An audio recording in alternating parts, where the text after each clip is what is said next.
எல்லாருக்கும் வணக்கம். இந்திய அரசியல் சாசனம் நம்ம தமிழ்நாட்டில் இருக்கிற எல்லாருக்குமே கொடுத்துருக்கிற உரிமையில் ரொம்ப ரொம்ப முக்கியமானது ஓட்டிங் ரைட், வாக்குரிமை.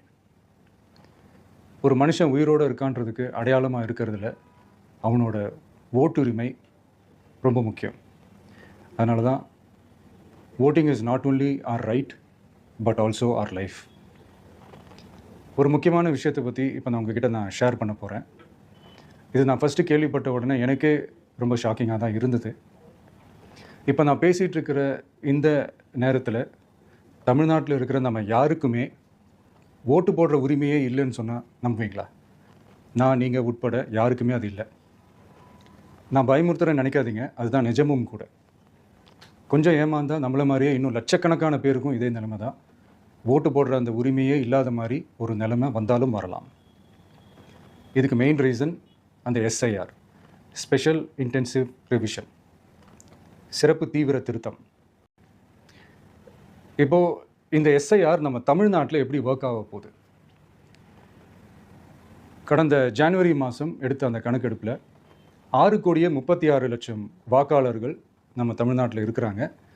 ஆனால் அவங்க யாருக்குமே இந்த ஓட்டு போடுற உரிமையே இல்லை. அந்த பிஎல்ஓன்னு சொல்லுவாங்க, பூத் லெவல் ஆஃபீஸர்ஸ், வாக்குச்சாவடி நிலை அலுவலர். அவங்க தான் வீடு வீடாக போய் அந்த ஃபார்மை கொடுப்பாங்க. அதை நம்ம ஃபில்அப் பண்ணி கொடுக்கணும். அதை தேர்தல் ஆணையம் அதை எடுத்துகிட்டு போய் அதை ஸ்க்ரூட்டினைஸ் பண்ணி அது எல்லாமே கரெக்டாக இருக்கான்னு செக் பண்ணி பார்த்ததுக்கப்புறம் அந்த வாக்காளர் பட்டியலை வெளியிடுவாங்க. அந்த வாக்காளர் பட்டியலில் நம்ம பேர் இருக்கணும், அப்போ தான் நம்மளால் ஓட்டு போட முடியும். அந்த புது பட்டியல் வர்ற வரைக்கும் நம்ம வாக்காளர்களான்றது அது உறுதியே செய்ய முடியாது. இன்கேஸ் அந்த புது பட்டியலில் நம்ம பேர் இல்லைன்னா அது ஒரு தனி ப்ராசஸ், அது ஒரு தனி ஃபார்ம், அது ஒரு தனி கிளைம்ன்ற மாதிரி அது ஒரு வேறு வேலை.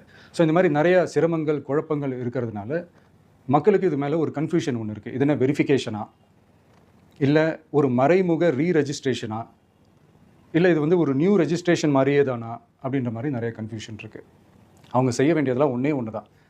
இந்த மாதிரி வீடு வீடாக போய் அந்த எனிமரேஷன் ஃபார்ம் நம்ம ஃபில்அப் பண்ணி கொடுக்கும்போது அதுக்கான அக்னாலேஜ்மெண்ட்டை அந்த பிஎல்ஓ அந்த ஆஃபீஸர்கிட்ட இருந்து நீங்கள் வாங்கிக்கணும். அது ரொம்ப ரொம்ப முக்கியம். இது நான் சொல்கிறது வாக்காளர் பட்டியலில் ஆல்ரெடி உங்கள் பேர் இருக்கிறவங்களுக்கு நான் சொல்கிறேன். இப்போ புது வாக்காளர்கள், ஃபஸ்ட் டைம் ஓட்டர்ஸ், அவங்களுக்கு ஃபார்ம் 6ன்னு ஒன்று இருக்குது. அதை நீங்கள் ஃபில்அப் பண்ணி நீங்கள் உங்கள் ஏரியாவில் இருக்கிற சம்மந்தப்பட்ட அந்த உங்கள் அலுவலகத்தில் நீங்கள் டைரெக்டாகவும் சப்மிட் பண்ணலாம், இல்லை நீங்கள் ஆன்லைன்லேயும் சப்மிட் பண்ணலாம். அப்படி ஆன்லைனில் நீங்கள் சப்மிட் பண்ணிங்கன்னா அதுக்கான ஸ்க்ரீன்ஷாட்டை எடுத்து வச்சுக்கோங்க. ஃபோனில் மெசேஜ் வரும், அதை சேவ் பண்ணி வச்சுக்கோங்க. அப்ராடில் இருக்கிற